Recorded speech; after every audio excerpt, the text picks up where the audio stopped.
Friends అందరికీ నమస్కారం. Friends తల్లికి వందనం గతంలో ఉండేటువంటి అమ్మఒడి పథకం ఏదైతే ఉందో ఈ తల్లికి వందనం 2026కి సంబంధించి చాలామంది అయితే ఎదురు చూస్తున్నారు.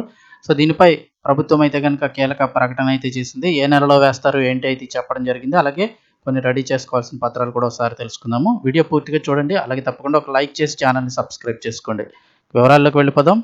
ఏపీలో విద్యార్థులందరికీ శుభవార్త. తల్లికి వందనం పథకానికి సంబంధించి నిధుల విడుదలపై ముఖ్యమంత్రి చంద్రబాబు కీలక ప్రకటన చేశారు.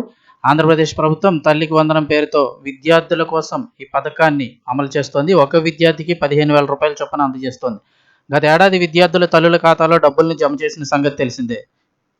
ఇక 2026-27 విద్యా సంవత్సరానికి సంబంధించి తల్లికి వందనం పథకంపై ముఖ్యమంత్రి చంద్రబాబు నెల్లూరు జిల్లా వెంజమూరులోని ఎన్టీఆర్ భరోసా పెన్షన్ల పంపిణీ పేదల సేవల కార్యక్రమాలు కీలక ప్రకటన చేశారు. వేసవి సెలవులు అయిన వెంటనే అంటే తిరిగి స్కూల్స్ అయితే స్టార్ట్ అవుతాయి జూన్ నెలలో. ఈ పాఠశాలలు జూనియర్ కాలేజీలు తిరిగి ప్రారంభమైన వెంటనే తల్లికి వందనం నిధుల్ని తల్లుల అకౌంట్లో జమ చేస్తామన్నారు.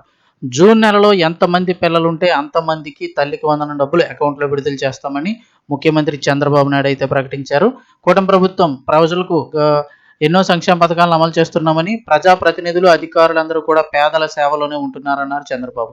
రాష్ట్రంలో ప్రతి నెల పెన్షన్ల కోసం 2,750 కోట్లు ఖర్చు చేస్తున్నామని, ఆడబిడ్డలకు దీపం 2.0 కింద 3 ఉచిత గ్యాస్ సిలిండర్లు అందజేస్తున్నామన్నారు. రాబోయే రోజుల్లో పైపుడు ద్వారా ప్రతి ఇంటికి గ్యాస్ అందిస్తామని, వీరికి ఏడాదికి 2,400 సబ్సిడీ ఇస్తామన్నారు. ఇక ఏప్రిల్ 1 నుంచి చేనేత కార్మికులకు ఉచిత విద్యుత్ పథకాన్ని అమలు చేస్తామని, 500 యూనిట్ల వరకు ఉచిత విద్యుత్ ఉచితమన్నారు. ఇక స్త్రీ శక్తి పథకం ద్వారా మహిళలకు ఆర్టీసీ బస్సులు ఉచితంగా ప్రయాణిస్తున్నారని, ఈ పథకం కూడా సూపర్ హిట్ అయిందన్నారు. అయితే తల్లికి వందనం పథకంలో అయితే కనుక 15,000 రూపాయలు చెప్తున్నప్పటికీ 15,000 అయితే కనుక ఇవ్వరు కదా. గత వైసీపీ ప్రభుత్వంలో కూడా కొద్ది 2,000 కట్ చేశారు. ఇప్పుడు ఏపీ ప్రభుత్వం కూడా అలాగే చేస్తుంది.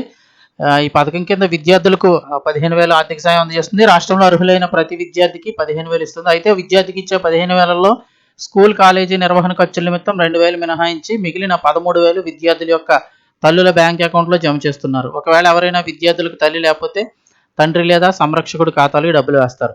ప్రభుత్వ ప్రైవేట్ స్కూల్లో చదివే 1వ తరగతి నుంచి ఇంటర్ చదివే విద్యార్థుల వరకు కూడా ఈ పథకానికి అర్హులు. కంపల్సరీ విద్యార్థికి 75% హాజరు ఉండాలి. విద్యార్థి తల్లి పేరుతో బ్యాంక్ అకౌంట్ ఉండాలి. ఇక తల్లి వందనం పథకానికి సంబంధించి విద్యార్థి యొక్క తల్లి బ్యాంక్ అకౌంట్ను ఆధార్తో అనుసంధానించడం అంటే ఆధార్ బ్యాంక్ అకౌంట్ లింక్ చేయాలి. అలాగే ఎన్పిసిఐ కూడా చేయించుకోవాలి. అంటే ఆన్లైన్ ద్వారా అమౌంట్ పడే విధానం. ఇవన్నీ కూడా తప్పనిసరైన విషయాన్ని మర్చిపోకూడదు. బ్యాంకులో కానీ నెట్ బ్యాంకింగ్, మొబైల్ యాప్, మీ సేవా కేంద్రాల ద్వారా ఈ ప్రక్రియ పూర్తి చేయొచ్చు.